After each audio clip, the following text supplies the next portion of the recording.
Hello, everybody. You're very welcome to a new episode of On Location with Sean and Marco. That is not Marco you're seeing.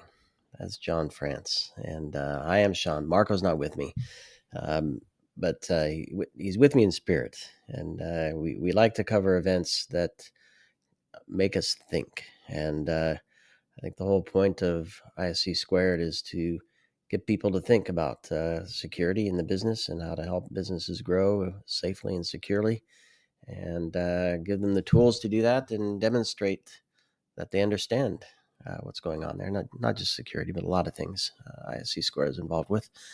And they held a conference, ISC2 Congress, and we're going to catch up with Jon to hear all about it. Jon, how are you? I'm good. Thanks for having me on, Sean. Appreciate the time taken to you and your listeners to cover a little bit of what I saw and what we saw at Security Congress this year. Yeah, absolutely. Before we get into that, two things. First, a few words about yourself and your role at ISC2. Yeah, well, as my name is on screen, it's Jon France. I am the Chief Information Security Officer at ISC2. Being a veteran of the tech industry for coming up 3 decades, so that the grey in my beard is age related, not just job related. But I've been around technology for a long time, pure play security probably for about the last decade, and at ISC2 for 4 years now as their inaugural CISO. So really enjoying the role. I do just to give you a little bit of, and your listeners and potentially viewers, a little bit of background. I do the traditional role of the CISO, protect the organization from threat, whether that be internal or external. I also do quite a lot of work on behalf of members, so I advocate for cyber leadership as well. So as much as I do hands on the keys, as much as any CISO does, I also do hands on the industry, I suppose you could put it that way. And both are very intertwined. I think it's hard to do one without the other. Yeah, almost impossible, I would say. Yeah. There you go. Well, perhaps we'll have a chance to talk about some of your insights in the role, if you want to join me on my podcast, Redefining Cybersecurity. But before, let's not distract at least myself there. Let's do this. Give me the rundown of ISC2. I call it ISC2. Maybe that's the old school way of me referring to it. But give the elevator pitch for folks who, I'm sure a lot of people are familiar with some of the certifications. I hold the CISSP, for example. But give us an overview of the organization so folks know who it is. Yeah, no problem. ISC2, global organization representing cybersecurity practitioners and professionals, with the largest membership body of those professionals, totaling somewhere in the region of 275,000 certificated members globally. And we as an organization have the mission of a safe and secure cyber world, and we do that through education and certification. It's kind of the obvious ones that probably most people know us for. We do a lot of advocacy work as well, which is advocating for cyber leadership, cyber skills in the boardroom, as well as government and regulatory kind of advocacy as well, which is looking at obviously harmonized regulations as much as possible on a global footing, and making sure that the rules and regs are attacking the right things, or defending against the right things, I really should say, and something that the industry can really get behind. So that's a little bit about us. We've been around 30 plus years as an org, so probably one of the older professional bodies as well. And in fact, I think last year we celebrated 30 years of the CISSP certification. So that's been around a long time, but it's evolved over that time as well. So if you're not a member, come and have a look at us. If you are a member, glad to have you aboard. Yeah, definitely. It's a good group, and I'm happy to have cut my teeth early on with the certification I have, and I keep that current. And there are also local events as well that people. Yeah, so we're chapter led as well. So we've got 100 and I'm going to say around 150 chapters worldwide. So there's probably one close to you if you're listening to this. So do look it up. Absolutely. Kind of connecting back to the community is important. Yeah. So, Congress. Sadly, I did not make it to Nashville. You made that journey from England to Tennessee, and you were there for the event. What were some of the highlights for you from that? Good question. Well, Security Congress is always a highlight for me because not only do I get to see how the sausage is made, I get to see how it's presented on stage. So it was great to meet members there. I think 4,000 attendees, roughly, about half on site and half virtual, so mixed mode conference, tackling a whole bunch of topics. From the wonderful world of AI, because you can't not have something to do with AI at a conference these days, into my personal favorite, a bit about quantum readiness and what quantum compute's going to do to our landscape, and what we should do about that, all the way through to things like governance, risk, and compliance topics as well. We had 4 great keynotes through the 3 days, and I just sort of summarize them as best as I can. So we had Mr. Venables of Google fame. He used to be the CISO at Google until very recently. He was talking about from artisanal to industrial, basically Mm. moving cybersecurity from a kind of an artisanal kind of treatment to business to more industrial and scaling and efficiency type things. Then we had Alyssa Knight, ex-hacker, reformed Mhm. hacker, now consults lots of companies and governments. She was talking around broken object level access controls and how they can really hurt, and showed us some demonstrations, and then sort of ended up on AI versus AI and basically threat at machine speed and response at machine speed, which is an eye-opening talk. Then we had Mae Jemison, a female astronaut, really talking about going interstellar and about some of the problems that we may face doing that. So you think, well, what relevance is that to a cyber pro? Actually, she walked it really back and saying a lot of the problems we face out there and going interstellar we face on Earth. They're just problems, and problem solving comes to the fore, and a little bit about resilience and about creativity.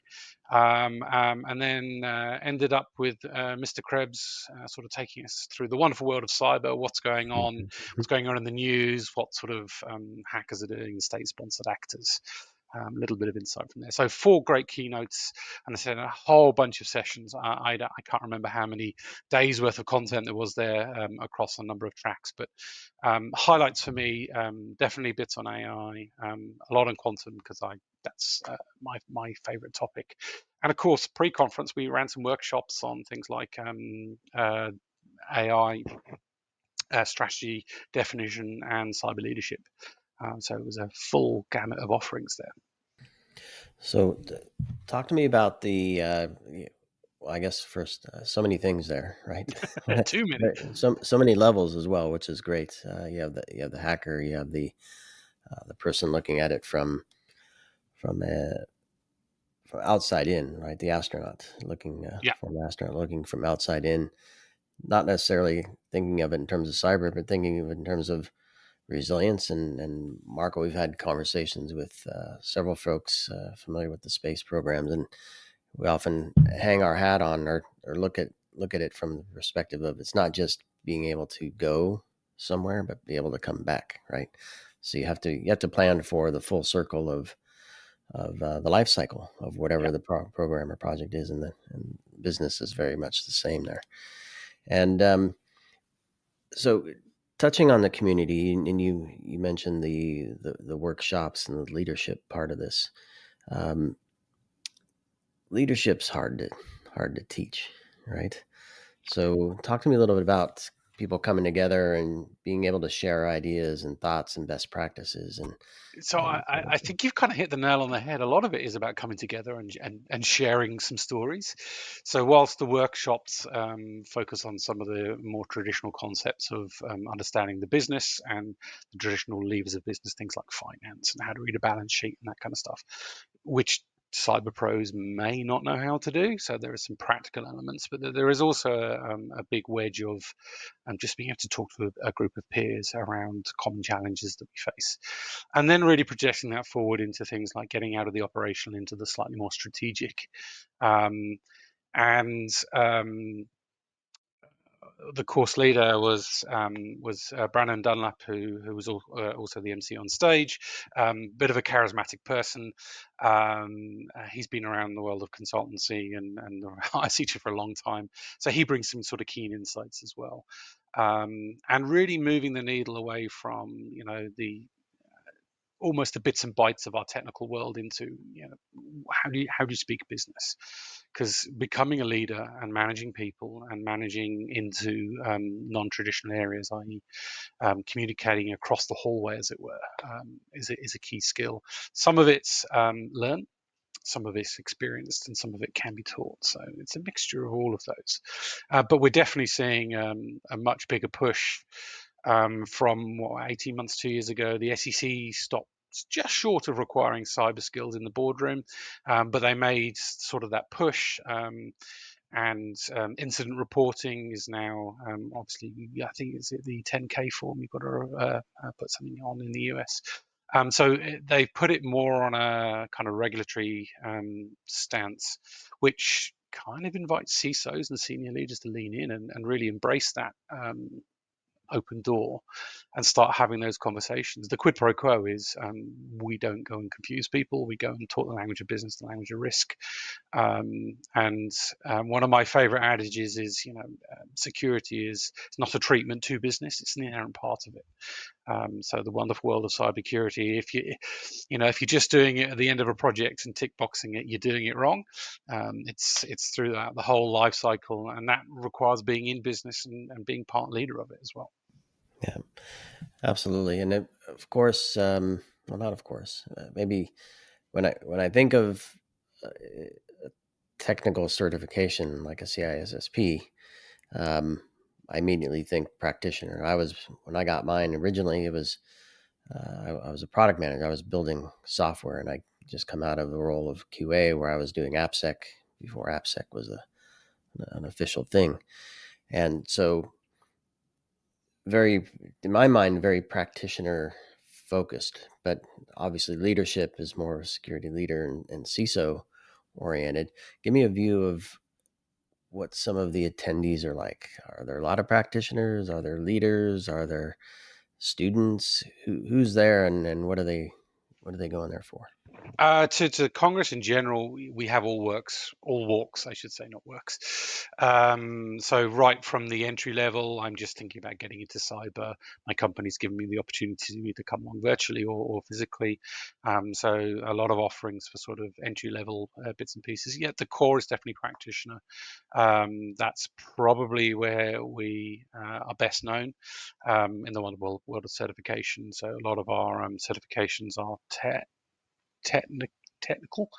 They're not technology based, so they're not vendor aligned, but have obviously strong technical background in them. Competency based as well, so it's the application of knowledge to situation.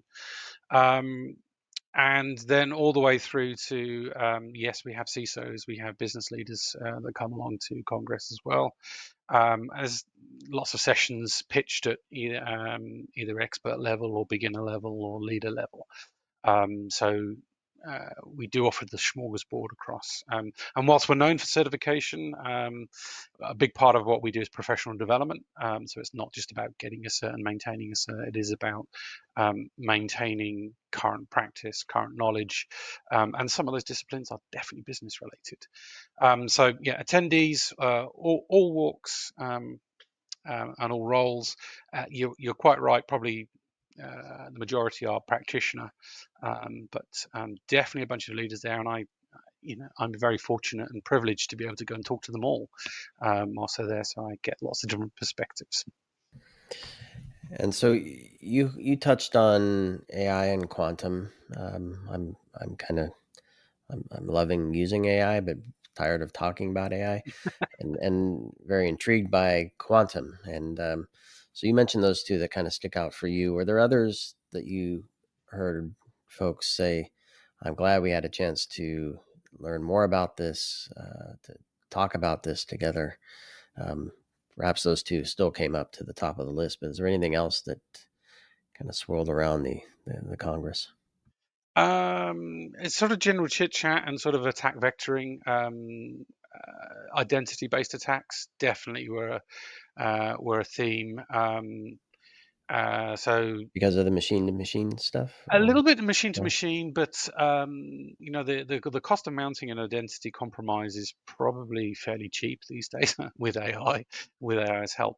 And once you've compromised an identity, hey, guess what? You look like a legitimate user within a system, or a legitimate thing at least. And the normal tripwires of many security postures don't go off because it's an authenticated account. There's a lesson night was sort of getting into a little bit of that. It's not just about um, authentication; it's about authorization as well, sort of cutting off the bounds of what things can do. So I enjoyed a lot of the discussions around sort of identity-based attacks, what's going on in that world. A little bit on operational technology type things and zero trust. That was interesting to me. Again, based on identity, zero trust, sort of machine to machine type things, and really the machine speed of things. It's starting to speed up, and what that might do to things like security operations centers, which traditionally have been sort of human heavy in terms of crunching log files and looking for anomalies and indicators of compromise and then making a decision, um, or escalation to a decision point, and that being sort of human in the loop, and then sort of moving more to machine speed of, and I hate to use the term agentic AI, but on the good side of how it's going to help security operations, about how that's looking at the threat landscape and those threats that are coming in at machine speed. And AI has been, what we're tending to see and talk about is the role of an analyst or a SOC analyst is changing. There was a little bit of fear that a SOC analyst entry level position is going to get disintermediated. Um, but I don't think that's the case. I think they'll change what they do, absolutely. Um, but AI and machine learning and deep learning are very good at sifting through lots of data and getting you to the right needle in the stack of needles, as it were, Right. and getting to a decision point much quicker, and potentially taking some of those low hanging fruit decisions agentically. So, sort of. That was a key topic that I tuned into above and beyond just the kind of straight AI talk. Quantum, we saw a couple of different angles. Briefings of sort of what is quantum, why is it going to be relevant, a little bit on getting quantum ready, what are the new standards that have come out, NIST and others, and what does preparedness look like? A lot of chat on when is Q day, when we're going to have to change by, and I think the Yeah. answer ranged from anywhere between 4 years and 40 years. No, flippantly, sort of 4 years and Yeah. 10. But that window has shrunk. I remember Yeah. 18 months ago, it was always a decade away. Um, so yeah, and I think the overall theme I got is the rapidity of change. If we just pick on AI, I'm sorry to keep doing this. It really only entered public consciousness probably 2.5 years ago, and look at what it's done in that time. It's been one of the fastest adopted and changing technologies that I've seen in my career, and I think quantum is going to be the same again. Yeah. Yeah. Super powerful. Yeah, A couple more things I want to touch on as we sure. wrap here. The first is obviously education and training and knowledge, big part of what ISC2 is about, which we do that not just to feel good and be smart, but to actually apply our skills to the job that we have or want to get. And so I'm wondering your view of the state of the job market and the role of education and certifications and training as part of that. What are people talking about in that sense? Wow, big topic. It is. You Well, I have mean, we one could we one could spend one another half sentence. hour on that. Yeah, we maybe we should, but maybe just kind of an overview there on that. Yeah, a couple of things we're seeing. The general macroeconomic condition of the world is pressured at the moment, as we know. Lots of industries have seen layoffs. I'm not saying specifically in security, just general job layoffs. So the job market is pressured. We're still seeing, even though security budgets have come under pressure, and that sometimes translates through to a lack of resources to undertake the job. Um, there are definitely jobs out there. The nature of the jobs are changing somewhat. So a little bit of in the face of technology. I think what we're also finding is where we're having to do with more with less, or at least the same with less, we look for efficiency gains, and that's where tech can help us. In terms of sort of knowledge and skills, we've seen a slight shift away from some of the sort of core, I'm going to call them technical skills, into more things like critical and logical thinking, being able to communicate. They're not quite business skills, maybe they're more humanistic skills, and they are really good indicators of employability, which is if you can find someone that is a creative thinker, logical thinker, critical thinker even, you can train in some empirical knowledge. The quid pro quo is you will train it. And training isn't just formal, it's not just courses, it's experiential and on the job kind of training as well. So I think, a change in the job market, the macroeconomic conditions are not great for anyone, introducing a little uncertainty. But in times of uncertainty, if you've got one of those skills that's in demand, leverage it and teach it as well. Yeah, I'm glad. Malleable is probably the way I would put it. Yeah, yeah, absolutely. I'm glad he didn't say soft skills. No, humanistic. Basic skills, much better. So the final question, you can obviously add something if I fail to ask you something that was important, but kind of the next year's Congress and things leading up to that. What's the future of ISC squared, if you will? What's the positive view of where things are headed, and where can we missed those listening? Either you were there and got to enjoy it and participate, or you missed it. We want to go to the next one. Give us an update on where the next one and winner will be, Yeah, and sure. when it will So be. next one is October again. We're moving from Nashville, so it was the Gaylord in Nashville to the Gaylord in the Rockies. So Denver is the core city. It's actually a little bit closer to Aurora, so up in the Rockies, which would be Oh yeah, nice.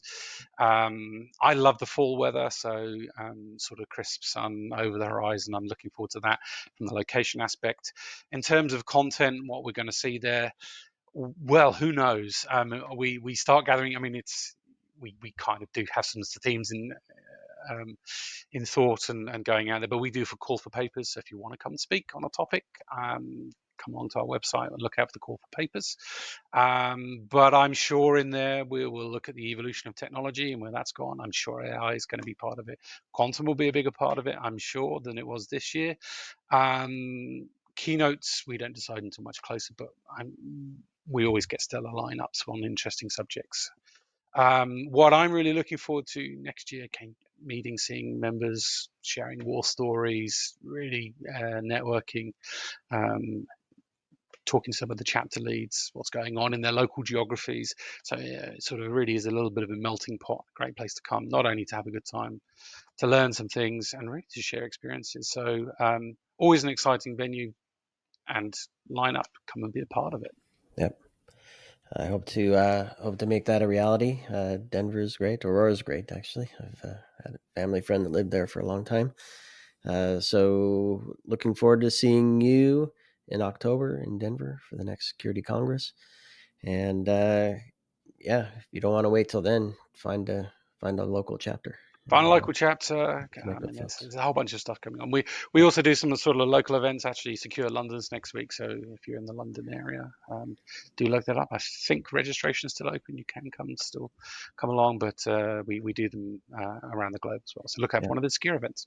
yep, perfect. And we'll have to figure out how to be part of those as well and connect with those groups.